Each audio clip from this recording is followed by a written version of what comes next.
Welcome everybody to the Research Mentor Academy webinar number 3. This is brought together by the RRA and Razor, and it's supported by a venture fund from the AUR Research and Education Foundation. There are 4 webinars, of which this is the 3rd. Earlier on, we talked about the start of the mentor-mentee relationship, the middle, and today we'll talk about the conclusion of the mentor-mentee relationship. And if you enjoyed today, join us again on April 5th when we talk about mentoring philosophy.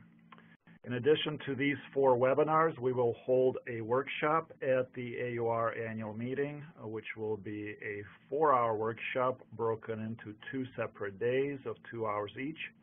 It will be limited to 12 participants, and it will include material similar to these webinars, except explored in a little bit more depth through case presentations without any didactics. So if you're interested in being part of those 12, send me your CV by email, or if you're too shy to share your CV, just send me an email expressing interest.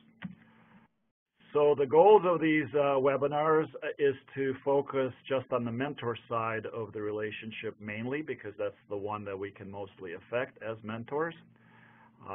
Share some practical strategies to help mentors do their job. Encourage personal reflection on the mentoring process. So as you listen to this and the other webinars that have been recorded, ask yourself what you've learned, what it means to you, and most importantly, what you're going to do differently the next time you mentor. We feel that these programs are based on best practices from Wake Forest and NYU mentoring programs, as well as from the National Research Mentoring Network. I work at Wake Forest School of Medicine, where I mentor both within and outside of radiology, and have been doing so for years. Georgianne McGinnis actually is involved in mentoring across the NYU, both inside of radiology and outside, and she'll be helping me present today as she has on other occasions, and I appreciate that. So she'll start by telling us about what we're going to cover today. So the plan for today is to, as Leon said, talk about concluding the mentor-mentee relationship. Much of this is focused on understanding and recognizing when your mentee is ready to become an independent scientist and researcher, and that has a lot to do with how successful you were in building their confidence and fostering their independence. So we'll review reasons for concluding the relationship. When do you recognize the signs that it's time to conclude the relationship? And that involves defining the core elements for independence, many of which are going to be changing over the course of your mentee's progress in their own personal development. The benefits of fostering independence and the challenges are going to be reviewed, and we'll go through some strategies and give you specific scenarios of the kinds of challenges you may be facing when you're trying to conclude the relationship. So why might a mentorship end? Well, it could be due to issues that are surrounding or centric to the mentee. It could be mentor-centric issues, or there may be bidirectional issues. So those which are mentee-centric would include when the mentee simply isn't performing well as a mentee. They're not keeping up their end of the contract. They're not listening and internalizing to feedback or setting goals. They're missing deadlines. They're perhaps missing your meetings, and they're not developing the skills that you both agreed are essential to their development. If the mentee doesn't value the process, you'll recognize that when they start skipping or canceling meetings. The other more positive time would be if the mentee has progressed and frankly no longer needs this type of mentorship, and sometimes you have to be the one to recognize this and bring it up with the mentee. Mentor-centric issues include that the mentor isn't invested in the process, feels that the mentee isn't invested in the process and isn't progressing. But the mentor also may not be valuing the process, and you'll recognize this when you realize that you're dreading the meetings, you're canceling the meetings, you're postponing the meetings.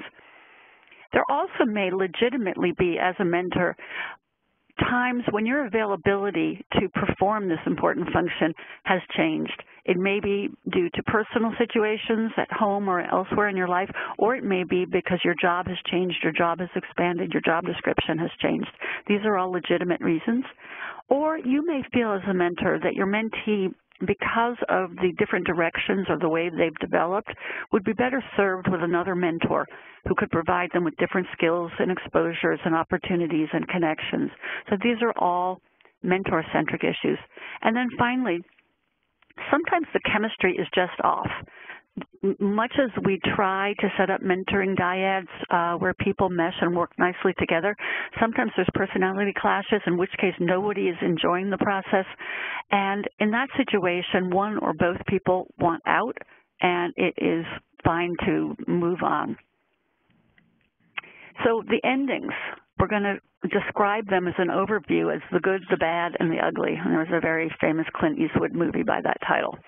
So the good is a nice ending, a perfect ending is the goals are achieved, the mentees attained the mutually desired level of independence, the mentee is feeling satisfied and positive and confident about how they've developed. You as the mentor are gratified and proud. This is the ending we're all striving for.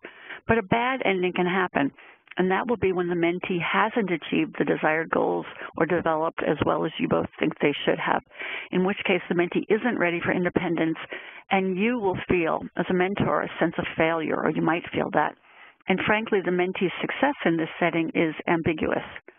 The ugly, this is the one you really don't want to have happen, is when there's rancor and resentment as the relationship concludes. There's no possibility for future collegiality or scientific collaboration, and the mentee is really facing a rocky road with their professional success tenuous. So one of the core beliefs that we've always predicated these types of relationships on is that an important goal is helping the mentee to become independent. This is always one of the end stage objectives. So how do we know when that happens? We have to recognize the elements of independence, and these would include the ability to obtain high-level knowledge of the research subject, to critically read the literature, and to design research experiments with a sound science behind them, and to conduct the experiments, skill and facility at presenting their work at national meetings, good writing abilities where they can get manuscripts published in peer-reviewed journals, they can write proposals for funding for future research, and they're able to find the answers to research questions by identifying and seeking out the appropriate experts. So independence depends on what we define or what we recognize as independence is obviously going to depend on a given mentee's level of training, and what we would expect of an undergraduate student is quite different than what we would expect for an early career or a mid-career faculty member. So there'll be some modification of that. So the independence action plan. What you as mentee would need to do is convey the level of independence you expect from your mentee, again, adjusted for the level of training, do periodic evaluations of their decision-making ability as they progress down the path, determine the level of independence the mentee is ready for at any given level, and present them or constantly be pushing them to attain that level of independence while accounting for their strengths and weaknesses. The environment that you create for the mentee is actually going to help them to progress if it's one in which they can, if it's one in which they don't fear asking questions or don't have concerns that by asking questions it's going to reflect poorly on their competence. And you should foster a sense of collegial sharing within the power dynamic of the mentor-mentee relationship. What you're ultimately striving for is that your mentee becomes the gradient between the two of you is constantly narrowing till ultimately your mentee is level with you and is actually a colleague. And at that point, it's time to cut the strings. So the second core belief, defining what independence looks like and developing skills to foster independence, is important to becoming an effective mentor. Thank you for that, Georgianne. So we'll move on to our first of three cases for discussion, and we'll, after I read the case, open up the microphones to see if the participants have any way to comment on this. So this one's labeled "How Much to Help." So Dr. Richardson is nearing the end of his research fellowship but wishes to continue to work in your lab and benefit from your mentorship. You believe that he's a valuable asset, but you don't have any funding for him. You agree to help him to prepare a training grant to obtain funding, but you note that it should represent his own independent work.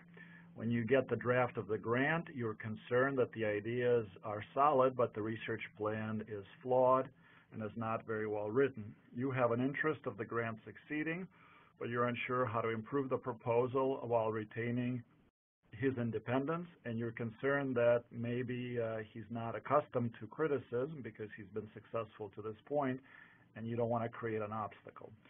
So the questions for you all when we open up the phone is, what, as a mentor, could you have done to avoid this situation? So put yourself in the mentor's shoes. What could you do now after the situation has already developed as it has?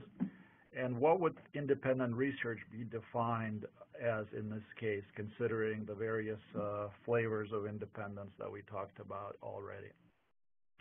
So let's go ahead and open it up and see if anybody has any comments. So I'm happy to start the conversation. I think as a mentor, one could have been more explicit with Dr. Richardson about what independence should look like at this phase in his career, especially just coming out of fellowship, and realizing that such a junior investigator is still directly mentored by a senior investigator. What the mentor could do right now is be encouraging, since the research ideas sound solid. It's just the writing is not quite there. And realizing that this may just be the first grant that Dr. Richardson has ever drafted, and flaws are expected. So you could provide examples of successful training grants, and also provide very detailed constructive criticisms and edits to the first draft. And finally, in terms of what independent research should look like, at this stage, it should still be very closely linked to the research objectives of the mentor. So the mentor could provide data sources and sort of the support and infrastructure to really bring the research along. Yeah, those are all great points, and I think, as you point out, in this particular case, it seems independence is really predicated on getting this training grant funded.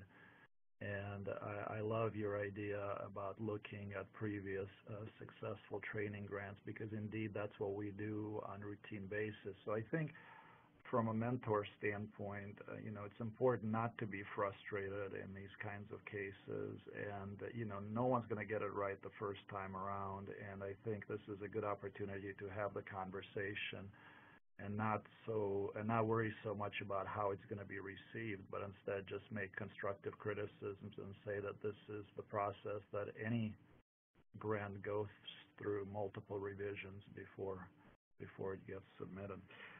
Any other comments from the group about this case? One thought would also, yeah. One thought would also be, there's a line that says that you're concerned that Dr. Richardson isn't accustomed to criticism. Look, their research fellowship year is ending, and maybe there should have been more ongoing and steady feedback rather than this just coming at the end. If you don't know how they're going to respond to criticism, it means you've never criticized them.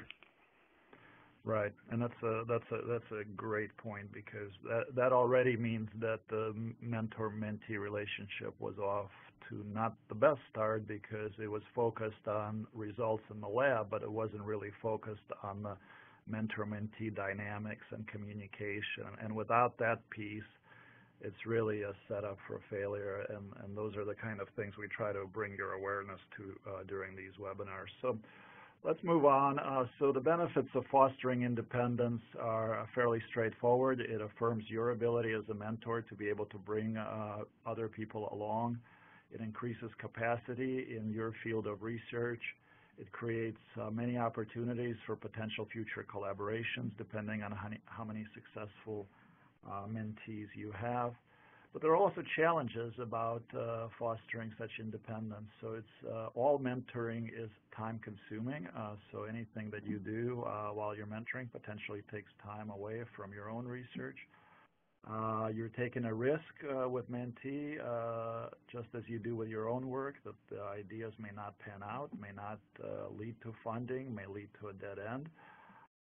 And finally, there is a potential issue of overlapping interests. So how do you truly launch people on an independent path rather than just a redo of your own career path? And sometimes, especially in radiology, that can involve intellectual property issues too. So there are some challenges, and hopefully when you mentor people to their conclusion, you can figure out a way to kind of maximize the benefits and minimize the challenges and make it fun for both you and your mentees. So the next case for discussion is labeled independent research. This one goes like this. Dr. Klein is very excited about the grant proposal she's writing. It's built on your work, the mentor.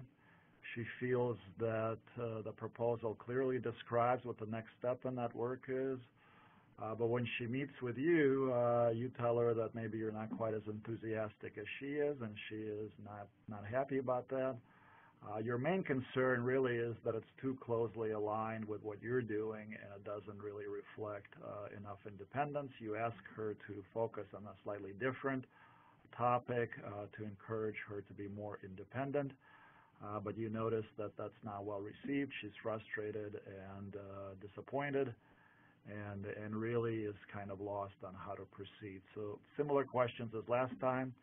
As a mentor, how could you have prevented this? As a mentor, what can you do now?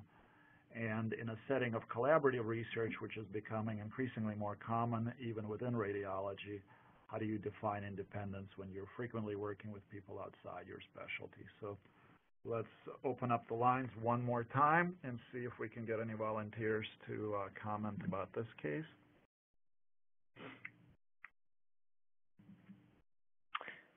So to start off, what could have been done in this situation is for the mentor to be more explicit about what independence should look like for the mentee.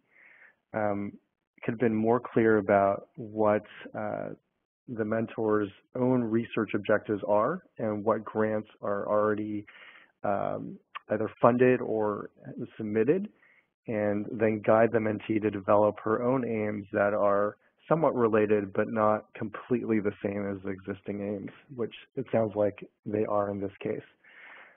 What should be done at this point is probably to explain to the mentee what independence at this stage in her career means and express a desire to continue working with her, and maybe brainstorm new aims together of what could be considered independent from the lab's already established research objectives.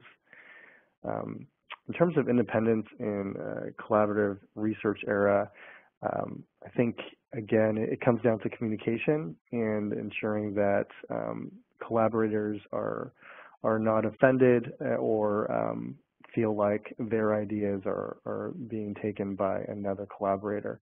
So I think open communication is key. Right. Thank you for that feedback. That's great. Does anybody else have any kind of feedback about this particular case? In some ways, it's similar to our prior case, but it also introduces, a little bit more of a nuanced discussion of how do you really differentiate your work from people's whose work you have been immersed in prior to venturing on your own. Any other thoughts about this?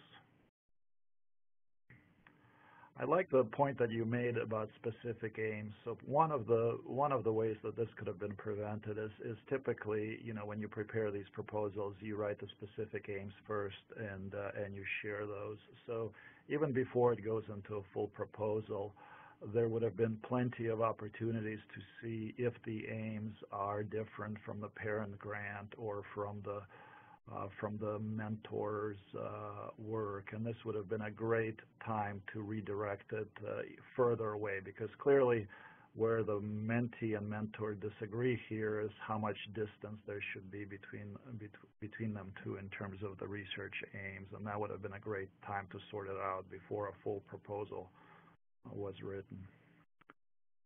All right, so another thing that's important is really, and I think, this has come up already, is to establish a timeline to independence. So try not to make your mentor-mentee relationships open-ended. Try to have some kind of a time horizon to them. This is fairly easy in some settings like K awards or medical student summer projects, but in other cases like with junior faculty, sometimes we feel like when we sign up as mentors, the relationship has no time limit, and that's potentially dangerous, because then you really are precluding your mentees from reaching independence. So in terms of establishing a timeline, one of the things that helps me to think about it is, because I mentor across so many different levels of trainees, from medical students to residents to faculty, it really helps to, when you think about the timeline, think about it, what independence would look like for that particular person. Does it mean just doing the experiment? Does it mean writing a paper? Does it mean doing a presentation at a meeting? Does it mean writing a grant? And really ask the question, do the mentees know what's expected of them? I think this kind of a communication gap that seems to exist in both our home life and our work life is really the core to both the problems and solutions, because you really can't assume that the person who you're communicating with understands what it is that you're expecting of them. So it's always important to kind of double check and triple check that they understand what you expect for them and when. So that's where the timeline comes in. You have to align expectations, them with yours, and you need to think honestly with yourself. How will you determine when that independence is reached? And we'll speak more about kind of successful and not so successful endings towards the end of this presentation, but an important point to think about at this stage. So let's go to the last case, and this one's labeled the slow writer. So you're a mentor and your mentee is great at doing research, but they're not so great at being a writer. Or maybe they are great, but you never found out because they're so slow. So you set multiple deadlines that the mentee missed while other researchers are doing great. Over the holidays, which is several months later, you finally got an outline of a manuscript, but you really need a full manuscript, so you decide to jump in and take over and just complete the manuscript, but you realize that this is not going to work as far as the mentoring piece of it, because if this person's going to become independent, they have to know how to write. So you've set deadlines, you offered carrots and sticks, rewards and punishments, but nothing seems to be working. So what else can you do to help this situation? And really the questions are, what are your responsibilities in this case as a mentor? Do you give up, or is there another tack that you can try that you haven't thought of? And on the flip side is, how do you convey the level of independence that you expect from your mentee, and when do you do it? So let's open it up for discussion again and see if anybody has any feedback or comments. Don't be shy. So it sounds like at this point, the mentor should really sit down with the mentee and see if the mentor's missed something about the mentee situation. Is there something keeping him or her from being more productive? Is there a personal situation in their life that they aren't aware of? and basically to make sure that they're providing all the resources available that could lead to the mentee's success. If it really is that the mentee is not invested in the process, I think the mentor at this point should convey or basically lay out the expected timeline of manuscript drafting and explicitly lay out the authorship requirements to be a first author versus a co-author on the manuscript. The mentor could point to the ICMJ recommendations for authorship for peer-reviewed publications, and then also have a frank discussion about what an independent research career requires, and figure out would this person be better suited for a clinical educator track? Would that interest him or her more to be a co-investigator rather than principal investigator? And to really go through what's required of a physician scientist in terms of getting research grants, writing, and publishing. Yeah, those are all great points, and I wish this was a rare scenario, but I think if you've been mentoring more than a few years, you've probably encountered this already, and if you haven't, you will. So this is a frustrating scenario to be in as mentors, but I loved how you brought up the idea of probing further and finding out if there's some personal issues at stake, because a lot of times we forget that and we just assume as mentors that if they're not as passionate about their work as we are about ours, there's something fundamentally wrong with them, or they're lazy or stupid or both, and sometimes the explanation is just something unexpected, like a family crisis or whatever. So that's always good to ask about that. So let's move on now to kind of the most practical part of this presentation, if you will, and that is to start thinking about how these endings actually take shape and the different flavors or the different varieties of endings that you may encounter as mentors. So in addition to recognizing the signs that your mentee is getting close to independence and fostering their confidence and independence, for you, the mentor, try to disengage with gratitude for the opportunity that you've had to mentor them. You should take pride in them and their success and in your job well done. Mentoring people, doing a good job in mentorship takes a lot of time. It takes a lot of skill, some of which we're trying to impart to you today and at our other webinars. And you should really take increasing gratification and pride in what you do.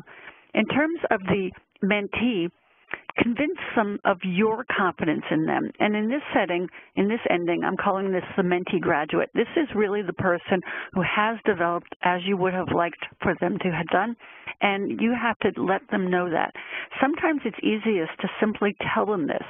Other times you also should show them. Actions sometimes mean more than words. So put them up for jobs and committees and recommend them for positions and task forces that might be appropriate for a mid-level faculty. That's clearly giving them the message that you consider them fully formed and able to run. And as I said, sometimes it's easiest to just say it.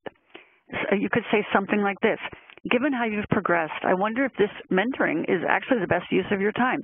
You regularly reach the conclusions I point to independently of me, and you answer your own questions. I wonder, frankly, if I'm seeing you as an independent scientist before you're seeing yourself as an independent scientist. Frankly, I think you're ready to be a mentor. You're very good at this, and I want you to know how proud I am of your progress and how much confidence I have in you. So that's the perfect ending. The mentee graduate. Now we're going to go through some of the less perfect endings, and one of them would be the mentee who doesn't want to stop being a mentee. This is someone who has progressed, but for some reason doesn't want to disengage. So what you need to do is try to figure out why, after all of this, they don't crave independence, but they want to stay attached to you.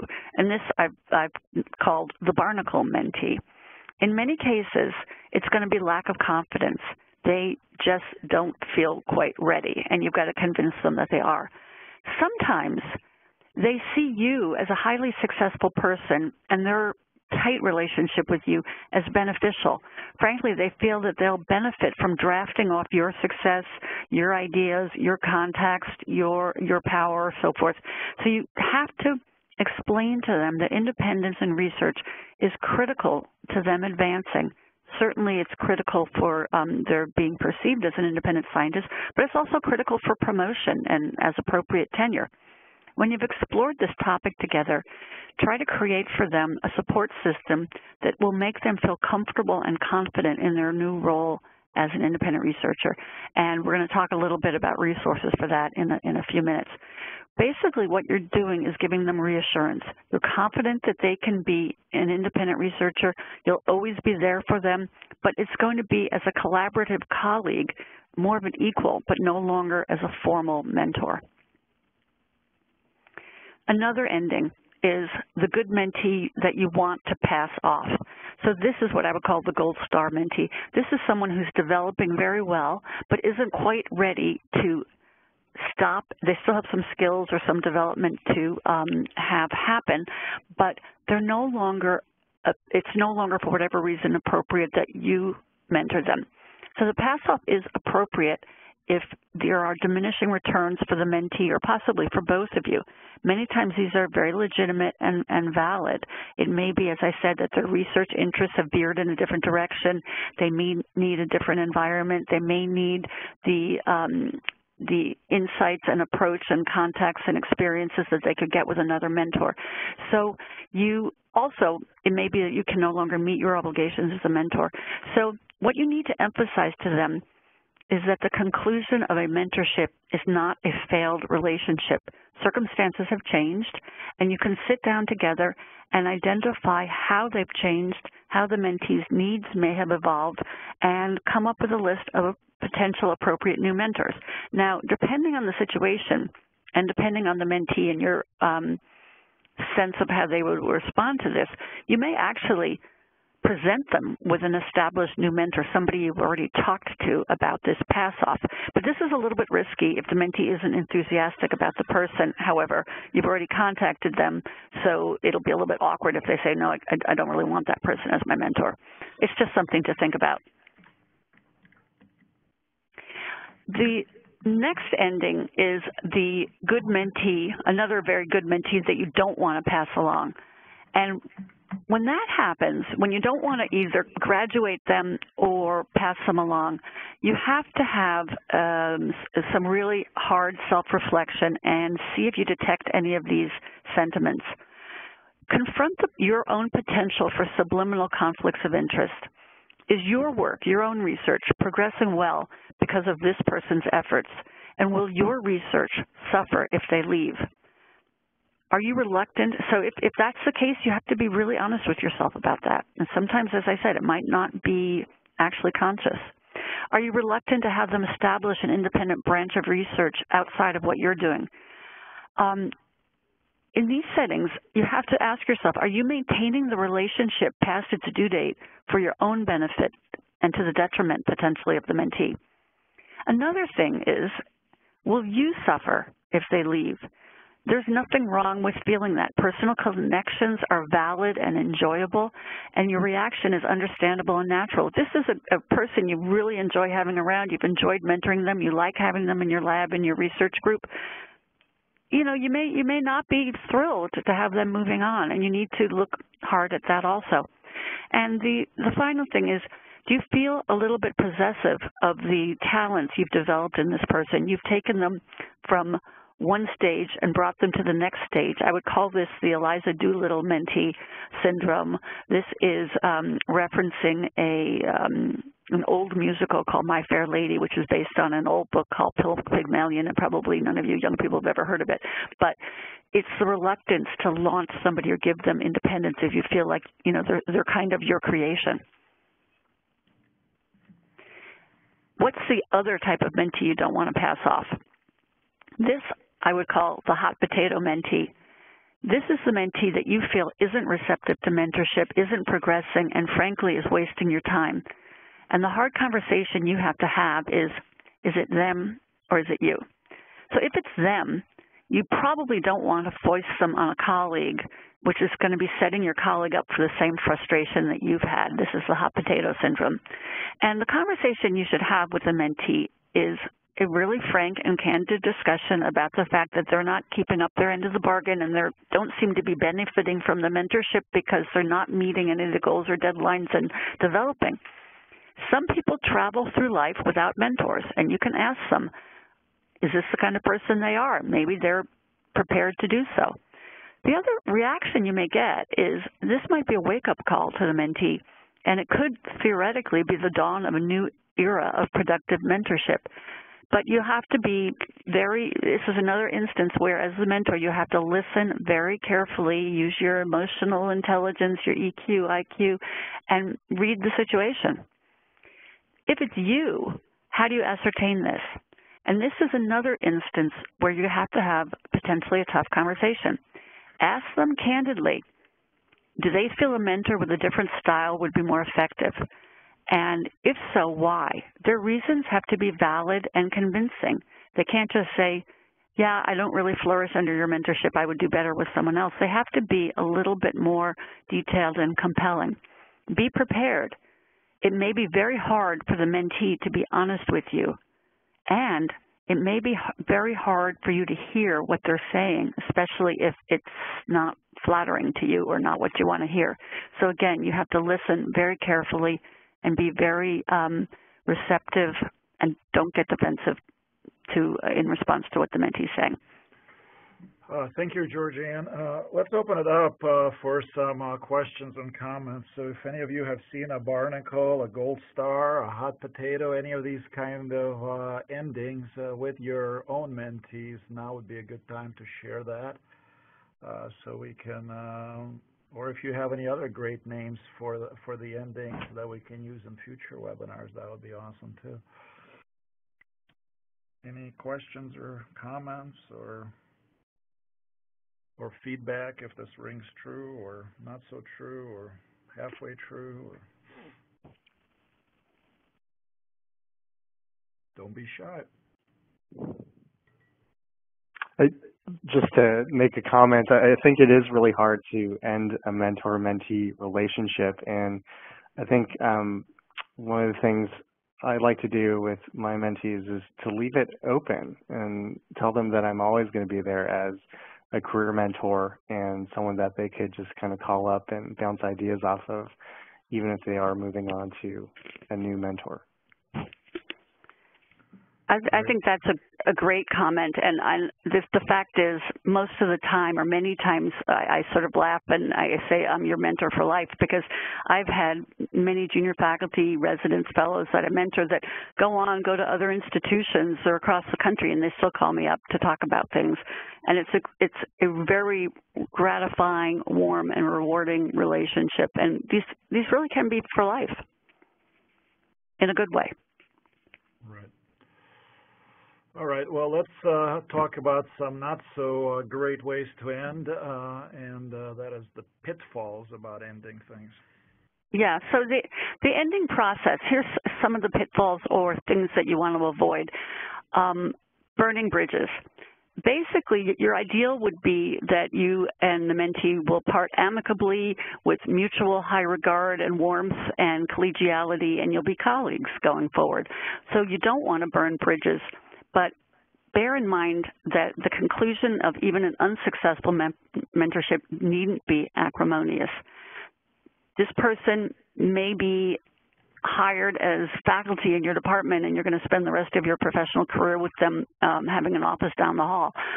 At the very least, they're probably going to be a colleague in your field someday, and you really don't want to burn bridges and have it be acrimonious if at all avoidable. Failure, another pitfall in the ending process is failing to make clear to the mentee what is happening and why. This can lead to unnecessary hurt or anger, and it can lead to an unnecessarily drawn-out process, and it could frankly lead, this is a worst-case scenario, to a formal grievance or worse.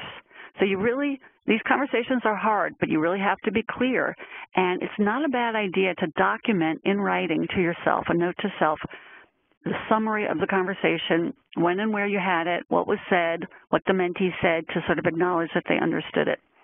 Another pitfall is being talked back into a relationship, a mentoring relationship that you're genuinely convinced is over. And, you know, it's difficult to push somebody away and say, I am no longer going to be your mentor if they say, oh, please, oh, please. But if it's over and it's not beneficial, you're the one that really has to end it. Having said that, failure to be receptive to sincere contrition with valid explanations is something you have to just be open to. Sincere contrition alone shouldn't automatically trigger a second chance, but if the person does indeed, as we talked about a few minutes earlier, have valid explanations for why they were unable to meet the obligations of their menteeship, and you think that potentially, based on what you're hearing, that the relationship might be salvageable, the question you ask yourself is, would a second chance be okay? I would submit, having just told you that you shouldn't get talked back into a relationship that you're convinced is over, I would submit that if in your judgment it's possible, maybe you should do it. But I would definitely put a time limit on it and, in essence, say, okay, you're on probation. We're going to continue for another 6 months, and you will agree to meet these deadlines, and I will agree to X, Y, and Z. But I would lay down the parameters and put a hard stop on the deadline so that this doesn't drag on forever. Having said that, when it's over, and you just need to make a clean break and don't drag it out. So avoid the pitfalls we just talked about. When you have to have this conversation, do it formally and professionally to ensure a clear and unambiguous message. So schedule enough time on your calendar. This is not a superficial or trivial conversation. This is a difficult conversation, and you should have it in a quiet, private setting. Maybe you want to do it over coffee. This shouldn't be done with a phone call or an email or a text. This is someone with whom you've had a relationship, and you should be respectful to them and respectful to the relationship. You need to offer clarity. I just lost, hang on a minute. You need to offer clarity, explanations, and a sense of next steps. Bear in mind that this might be an unpleasant or uncomfortable conversation, but you don't avoid it. You're bigger than that. You're the mentee. You just have to face these things. You should do it courteously, with sensitivity, and be prepared for the mentee's reactions. This conversation, you might be surprised. It may be entirely unexpected and profoundly undesired by the mentee. There may be hurt feelings, and they may have a sense of abandonment. So be prepared for unexpected reactions. You may feel that the relationship has been, on a rocky course, and it's, mutually, falling apart. And you may be very surprised to hear that they don't feel they haven't viewed it that way at all. So at the end of the day, I just want to say that you are, as a mentor, someone who is very professionally generous and has given of yourself, but you're a person with needs too. If you've tried your best as a mentor to no avail, you shouldn't feel guilty about it. It's not your failure. The focus of successful mentoring is mutual learning, and there should definitely be enjoyment in the process, at least some of the time. And if this isn't happening, it's okay to acknowledge this. Mentoring shouldn't be torture for you. It should be fun and gratifying. There's no room in mentoring for resentment. If you feel resentful or angry, you must address this, because you cannot be a good mentor if you're resentful and angry. And sometimes addressing this means ending the mentorship. And I am giving you a validation here. That's okay. So how do you transition with positivity? By fostering independence. You can equip the mentee with the skills and resources, the good mentees, with the skills and resources for success that they need as an independent researcher, and this is always our overarching goal. Build their confidence. Stress that independence is a natural stage and an expected development as they become scientists, and ensure that they're aware of and able to access available resources. So the next few slides are just resources we have at NYU, which I'm quite certain are available at virtually all academic medical centers and medical schools. This is our, for instance, in our OSR, Office of Scientific Research, we have a research grants library, and these are templates and examples of all sorts of grants applications, F and K grants and R grants, where you can actually see the templates and see how other people have filled them out and get examples and so forth. Next. We have the grants concierge, whereby you can ask it's actually a research concierge, any questions about research, grant applications, whatever, you can just contact the grants concierge and get your questions immediately answered, or they direct you to the subject area expert in this realm. Next, please. This is our CTSI. Many of your institutions have Centers for Translational Science and Innovation, and in addition to some of the resources we talked about, there's support programs in SPA, there's the editing for grant applications and so forth. Next, please. This is the grant editing process, whereby you can take your grant application and send it to this group. It's sort of a faux study section, if you will. So it's a group of people who don't necessarily know you or the research, but can read the grant application, mimicking what's going to happen down at the NIH, and give you the feedback and so forth on the application before you actually send it in. And it's a very valuable resource. Thank you, Georgianne, and I can't echo that enough. I think one of the biggest pitfalls within radiology is that our junior faculty fail to access all of the institutional resources that are available to researchers and that are widely used by junior level researchers in other departments. So the final thoughts on this program is, again, as we've done in the past two webinars, what is your action plan? How are you going to change your mentoring as a result of what you've heard here today about the concluding parts of the relationship? Identify several areas how you can improve. Identify some ways in which you can prevent some of those endings that are not so great that Georgianne talked about. For my money, it's always about clarity and communication, being able to define what the endpoint is and when it is, and also communicating about what independence looks like, whether it's a paper, whether it's an exhibit, whether it's a presentation at a meeting, whether it's a grant. Georgianne's areas for improvement are engaging and self-reflection as far as why the relationship is ending or why it's not ending, and really discourage kind of emotional responses of anger or resentment from emanating either from yourself or herself and the mentee. So try to keep the emotional scale a little bit attenuated. As in previous webinars, I'd like to acknowledge my two mentors, Anita Pulley and Deborah Diz, who run the CTSI Mentor Academy here, which I was fortunate enough to participate in.